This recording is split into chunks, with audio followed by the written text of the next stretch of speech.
दुर्गा सप्तशती 11वां अध्याय। श्री दुर्गाए नमः। देवताओं द्वारा देवी की स्तुति और देवी द्वारा देवताओं को वरदान। ध्यान। मैं भुवनेश्वरी देवी का ध्यान करता हूँ। उनके श्री अंगों की चमक प्रातःकाल के सूर्य के समान है। माथे पर चंद्रमा का मुकुट है और वे 3 नेत्रों से शोभायमान है। उनके मुख पर मुस्कान की छटा छाई रहती है और उनके हाथों में वह वर, अंकुश, पास तथा अभय मुद्रा शोभित है। ऋषि बोले, देवी के द्वारा वहां महाअसुरेश्वर शुंभ के मारे जाने पर इंद्र आदि देवता अग्नि को आगे करके उन कात्यायनी देवी की स्तुति करने लगे। उस समय इष्ट प्राप्ति होने से उनके मुख कमल चमक उठे और उनके प्रकाश से दिशाएं भी जगमगा उठी। देवता बोले, शरणागत की पीड़ा दूर करने वाली देवी, हम पर प्रसन्न हो। संपूर्ण जगत की माता प्रसन्न हो। विश्व की रक्षा करो। देवी, तुम्ही जड़ चेतन जगत की स्वामिनी हो। तुम ही इस जगत के एकमात्र आधार हो, क्योंकि पृथ्वी रूप में तुम्हारी ही स्थिति है। देवी, तुम्हारे पराक्रम को कोई नहीं लांघ सकता। तुम ही जल रूप में स्थित होकर संपूर्ण जगत को तृप्त करती हो। तुम अनंत बल से संपन्न वैष्णवी शक्ति हो। इस विश्व की कारणभूता परा माया तुम ही हो। हे देवी, तुमने इस समस्त जगत को मोहित कर रखा है।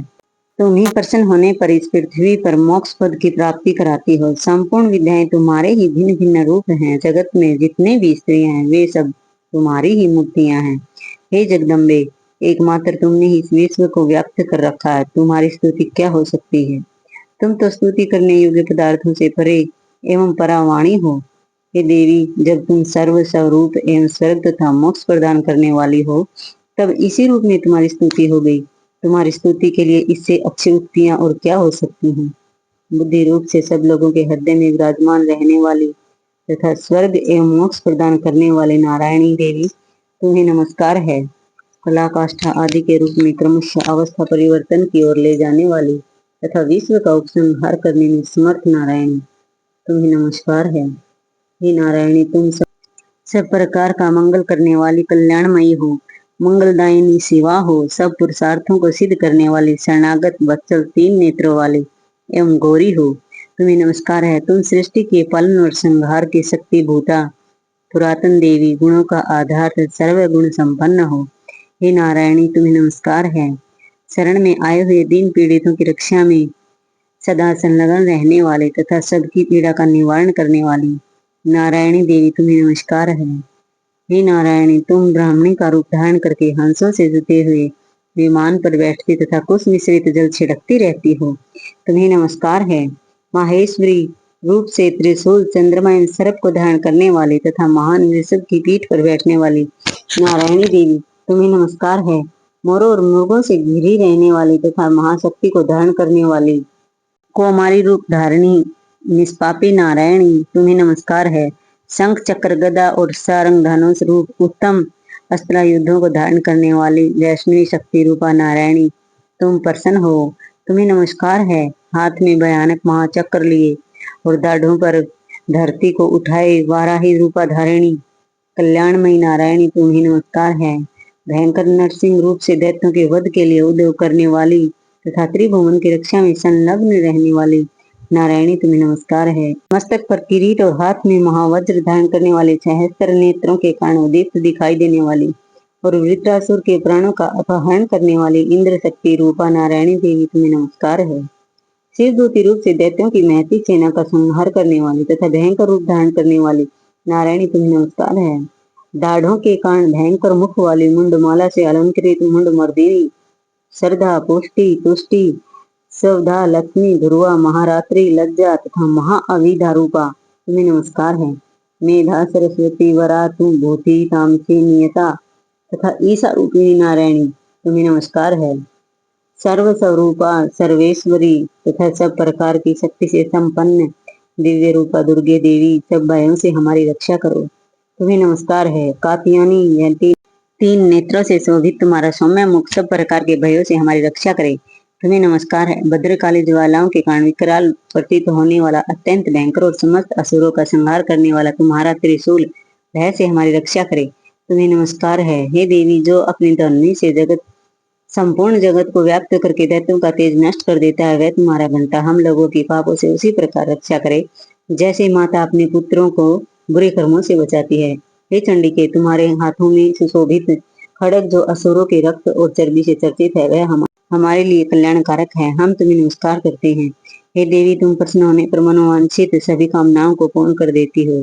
जो लोग तुम्हारी शरण में जा चुके हैं उन पर विपत्ति तो आती ही नहीं है। तुम्हारी शरण में गए हुए मनुष्य दूसरों को शरण देने योग्य हो जाते हैं। हे देवी, हमने अपने स्वरूप को अनेक भागों में बांट करके नाना प्रकार के रूपों से जो इस समय इन धर्मद्रोही महादैत्यों का संहार किया है, वह सब दूसरी कौन कर सकती थी।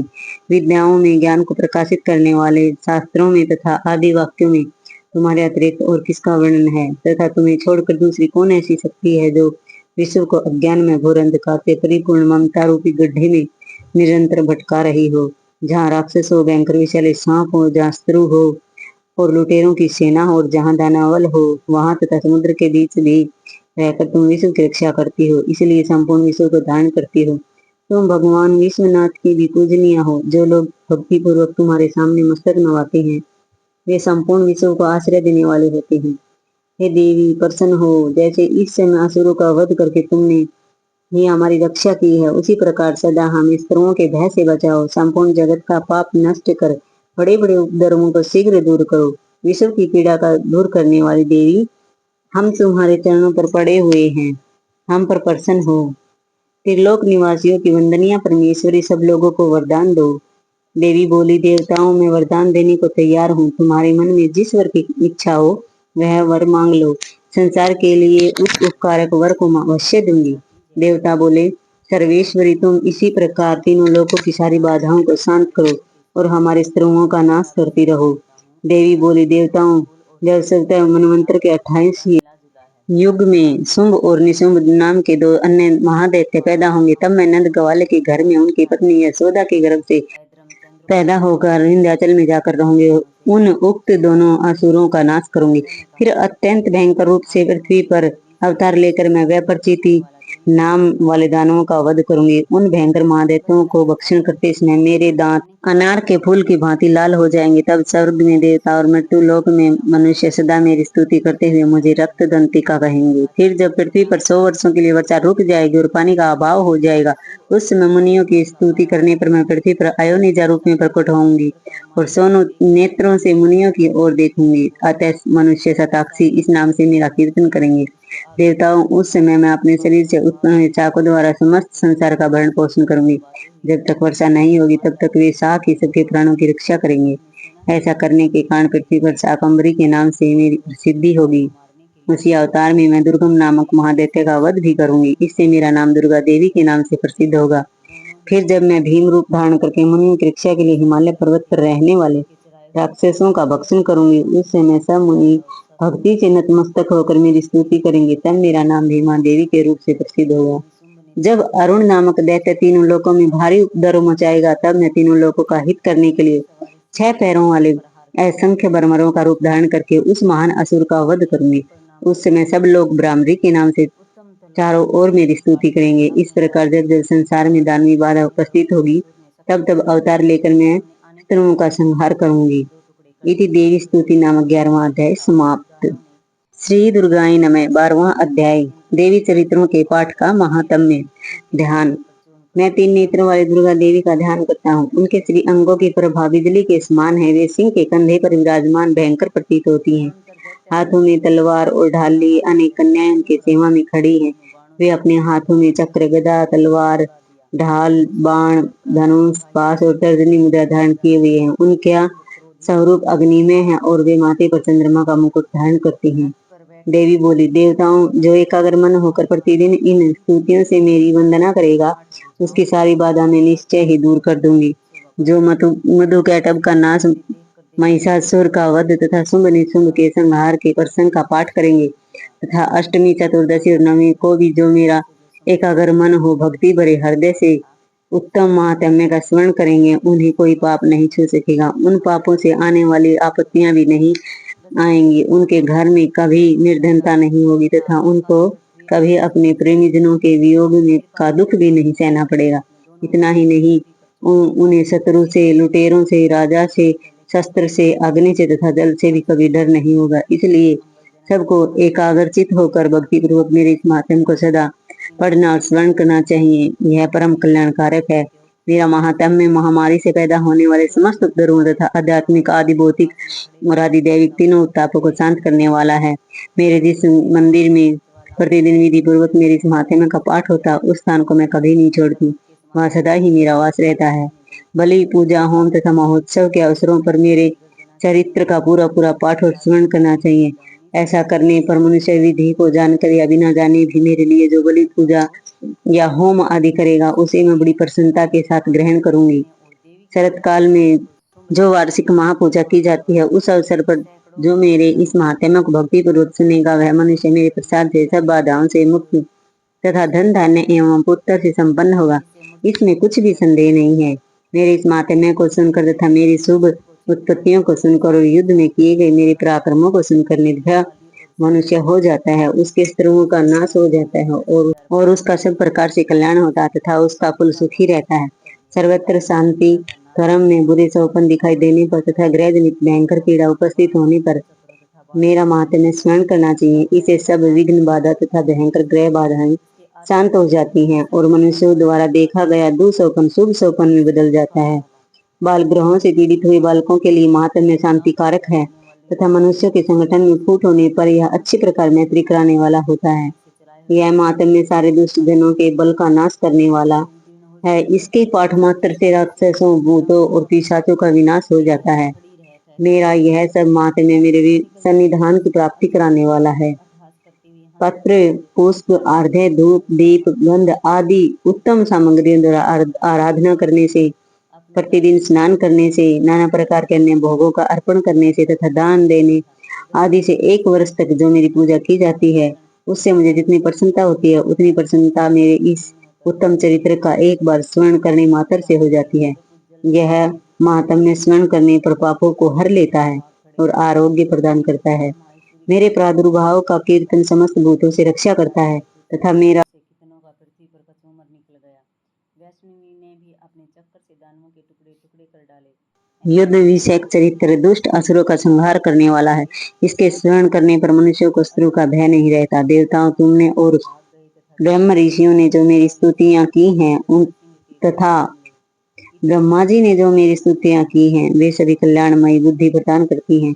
वन में, शून्य मार्ग में अथवा दानावल से घिर जाने पर, निर्जन स्थान में लुटेरों के पंजे में पड़ जाने पर या शत्रुओं से पकड़े जाने पर अथवा जंगल में सिंह, बाघ या जंगली हाथियों के पीछा करने पर, क्रोधित राजा के आदेश से या बंधन के स्थान में ले जाए जाने पर अथवा महासागर में नाव पर बैठने के बाद भारी तूफान से नाव के डगमग होने पर, अत्यंत भयंकर युद्ध के शास्त्रों का प्रहार होने पर अथवा वेदना से ग्रसित होने पर, सभी भयानक बाधाओं में के उपस्थित होने पर जो मेरे इस चरित्र का स्मरण करता है, वह संकट से मुक्त हो जाता है। मेरे प्रभाव से सिंह आदि जंगली खूंखार जानवर नष्ट हो जाते हैं तथा लुटेरे और शत्रु भी मेरे चरित्र का स्मरण करने वाले पुरुष से दूर भागते हैं। ऋषि बोले, यो कहकर प्रचंड पराक्रम वाली भगवती चंडिका सब देवताओं के देखते देखते ही अंतर्ध्यान हो गई। फिर समस्त देवता भी शत्रुओं के मारे जाने से निर्भय होकर पहले की भांति यज्ञ भाग का उपभोग करते हुए अपने अपने अधिकार का पालन करने लगे। संसार का संहार करने वाले महाभयंकर अतुल पराक्रमी नीच देव शुंभ तथा महाबली निशुंभ के युद्ध में देवी द्वारा मारे जाने पर शेष दैत्य पाताल लोक में चले गए। राजन, इस प्रकार भगवती अंबिका देवी नित्य होते हुए भी पुनः पुनः प्रकट होकर जगत की रक्षा करती हैं। वे इस जगत को मोहित करती हैं, वे ही जगत को जन्म देती हैं तथा वे ही प्रार्थना करने पर संतुष्ट होकर विज्ञान एवं स्मृति प्रदान करती हैं। हे राजन, महाप्रलय के समय महामारी का स्वरूप धारण करने वाली वे महाकाली ही इस समस्त ब्रह्मांड में व्याप्त है। वे ही समय आने पर महामारी स्वरूप होती हैं और वे ही स्वयं अजन्मा होती हुई भी सृष्टि रूप के रूप में प्रकट होती हैं। वे ही सनातनी देवी ही समय अनुसार संपूर्ण भूतों से रक्षा करती हैं। मनुष्यों के अभ्युदय के समय ही वे ग्रह लक्ष्मी के रूप में स्थित होकर उन्नति प्रदान करती हैं और वे ही अभाव के समय दरिद्रता बनकर विनाश का कारण होती हैं। पुष्प, धूप और गंध आदि से पूजन करके उनकी स्तुति करने पर वे धन, धार्मिक बुद्धि तथा उत्तम गति प्रदान करती हैं। इति फलस्तुति नामक 12वां अध्याय समाप्त। सूर्य किरणों के समान प्रकाशमान ढाल और तलवार को तुरंत ही काट डाला। फिर उस दैत्य के घोड़े और सारथी भी मारे गए। धनुष तो पहले ही कट चुका था, अब उसने अंबिका को मारने के लिए उद्धत हो भयंकर मुदगर हाथ में लिया। उसे आते देखकर देवी ने अपने पैने बाणों से उसका मुदगर भी काट डाला। इस पर भी वह असुर मुक्का तान कर बड़े वेग से देवी की ओर लपका। उस असुरेश्वर ने देवी की छाती में मुक्का मारा। तब देवी ने भी उसकी छाती में एक मुष्टि पर हार किया। देवी का थप्पड़ खाकर दैत्यराज शुंभ पृथ्वी पर गिर पड़ा, किंतु पुनः ही पूर्ववत उठकर खड़ा हुआ, फिर उछला और देवी को ऊपर ले जाकर आकाश में खड़ा हो गया। तब चंडिका आकाश में भी बिना किसी आधार के ही शुंभ के साथ युद्ध करने लगी।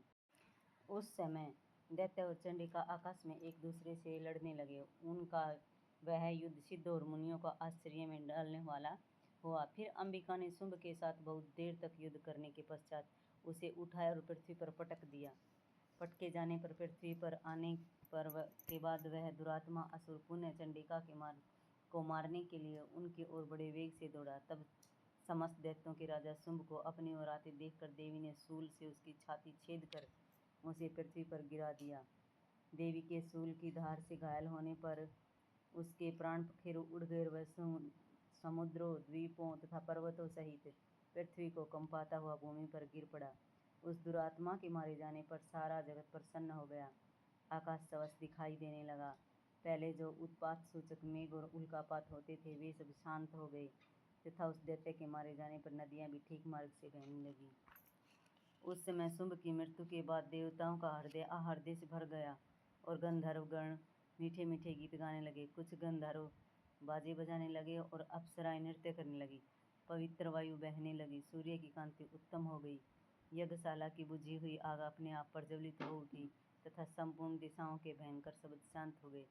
इति शुंभ वध नामक 10वां अध्याय समाप्त। श्री दुर्गाय नमः। दुर्गा माता की जय हो।